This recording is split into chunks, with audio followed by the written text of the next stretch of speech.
What would Elden Ring be like if you could use literally any weapon, any spell, any incantation, in any combination that you wished? That is the idea that had me wondering whether or not Elden Ring, specifically Elden Ring and not any of the other From Software games, would be better off removing weapon leveling or scaling from the experience. But before I get into it, let me just say that I am not saying that Elden Ring should make these changes, rather that this is a thought experiment. This is a what-if scenario. First off, the very idea of why I would even want to do this has to be addressed. Mainly, this is inspired by a video by Hot Cider that I watched called Zeldan Ring, where he took cues from Elden Ring while playing The Legend of Zelda Breath of the Wild, by playing Breath of the Wild with limited character classes in the same vein as the character classes from software games, to experience The Legend of Zelda from the perspective of a more limited toolset rather than a jack of all trades. But I also feel as though that removing weapon leveling and weapon scaling from the game could address some issues that people are having with Elden Ring that resulted from switching to an open world format. The first problem that I think it could fix is that it would remove the FOMO. It would remove the fear of missing out that people have when playing through the game and seeing all of the options that they can't use because they decided to go with a different build. Players would have access to everything they want, giving players 100% customizability to the kind of character they want to play, which is one of the major goals that open world games often strive for. They want flexibility in character creation so that people can engage with the world in as many ways as possible. Second, I think that it could improve on the feelings of the core engagement of discovery in Elden Ring. As an open world game, one of the pillars, one of the core engagements that game designers strive for is a feeling of discovery, finding something new in a new location that feels unique that you can take with you. It is the core engagement that follows up the engagement of exploration, whereas exploration is the joy of moving through the world, discovery is the joy of finding something interesting within that world. Part of what makes Elden Ring's open world design so great is that every location that you can come across is a tailored experience. And the reward for that tailored experience is always narratively relevant to the location the player is at. Exploring Caelid results in items that are relevant to the Scarlet Rot. Exploring Limgrave shows items that are relevant to faith. Exploring Liurnia results in items that are relevant to magic. However, because these areas are narratively structured rather than being structured around giving an even amount of options to all different playstyles, people who have chosen a different kind of build end up waiting a long time to see rewards that are relevant to them, find the location where rewards are relevant to them and have a very exciting experience, and then transition into another area where the rewards stop being relevant again. This may not be an issue for people who are invested in exploring the lore, but for people who are more invested in building out their character than the lore, it may be a detractor. If weapon scaling and weapon leveling were removed, then any player could equip and use any item that they discover. And as a result, everything maintains the same level of interest for each player, which could in turn also motivate people to be more proactive about reading the lore on each item, because each item offers a possibility. You can't decide from the very top at the moment you see it that it's not relevant to you. Thirdly, I believe that this could also address the damage scale, the balancing concerns that a lot of players have expressed exists between the early and the late game areas. Players are often feeling not challenged until the end game because they can level through, quite easily become over-leveled through playing the game. Even without farming or trying that hard, players can mitigate the earlier game areas to almost irrelevant challenges. Not even something you could describe as a challenge, perhaps, depending on the player's experience with From Software games as a whole, and whether or not they have the skills to compensate the statistics such that they can feel overpowered from a lower level.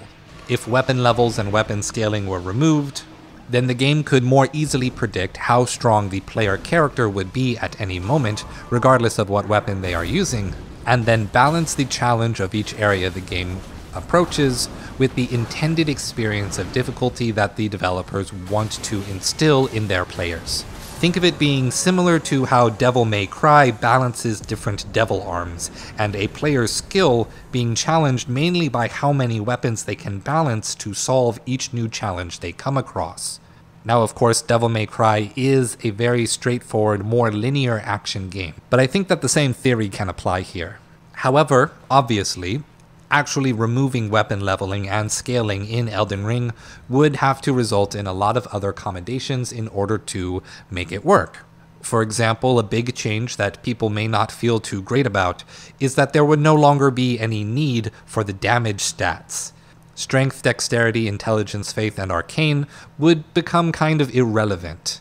While these stats are used to increase the strength of these different categories of weapons and items, if we are removing weapon leveling and weapon scaling so that everyone can use the items, then these stats aren't needed to block out or demarcate what determines different character builds.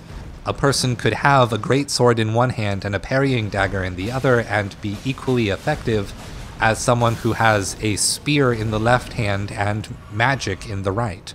The damage stats essentially determine your class.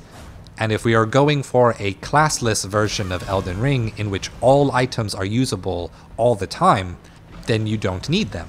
You don't need those damage stats anymore. This would in turn also mean rolling any secondary player statistic into the remaining 3 stats, the Vigor, Mind, and Endurance stat. Largely, resistance stats wouldn't have to change because they already scale with these, and none of the stats actively increase Vitality, the stat that helps you resist instant death, so those would be left alone. However, I would also see that item discovery would probably be rolled into the Mind stat, as well as the extra resistance to magic damage that Intelligence gives players, also being rolled into the Mind stat. And as a result, having a higher Mind stat in the game might become more preferable just because the singular stat will do more for the player in any given circumstance. But due to their relevance to how long you can survive and mitigating other damage, I don't think giving Mind a little extra something would be that much of a problem, because equip load already being associated with endurance, and that in turn being the main determining factor for secondary resistance stats and for damage mitigation, kind of makes endurance and vigor much more immediately relevant than Mind. But because Mind is becoming a secondary consideration as players are pursuing a jack-of-all-trades playstyle, we may also want to see spells. Now listen, hear me out on this. We may want to see spells be boosted in damage somewhat, because the average player is only going to be using a few of them, rather than basing their entire damage dealing potential on casting spells. I know that magic already seems to be the strongest option in the game as it is, so I think in a second go around, when people actually pay attention to how they want to create a build, magic would also then get significantly overpowered at that point. But I think the new player experience would gear more towards having magic be secondary, and would take significantly more investment to get to the point of being that broken. So absolutely these would be big changes. Removing the 4 offensive character stats would most assuredly change the overall feel of the game quite drastically. For people who are fans of RPGs, it may even feel a little bit overly simplified.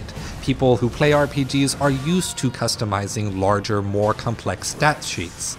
Creating builds is part of the fun, actually, and having that removed in favor of item variability, in favor of freedom to do whatever you want, may not be as rewarding or satisfying for those players. Skyrim did something akin to that all those years ago and was extremely successful doing that, but Elden Ring has garnered significant success and notice and praise for essentially having exactly the opposite design philosophy to Skyrim.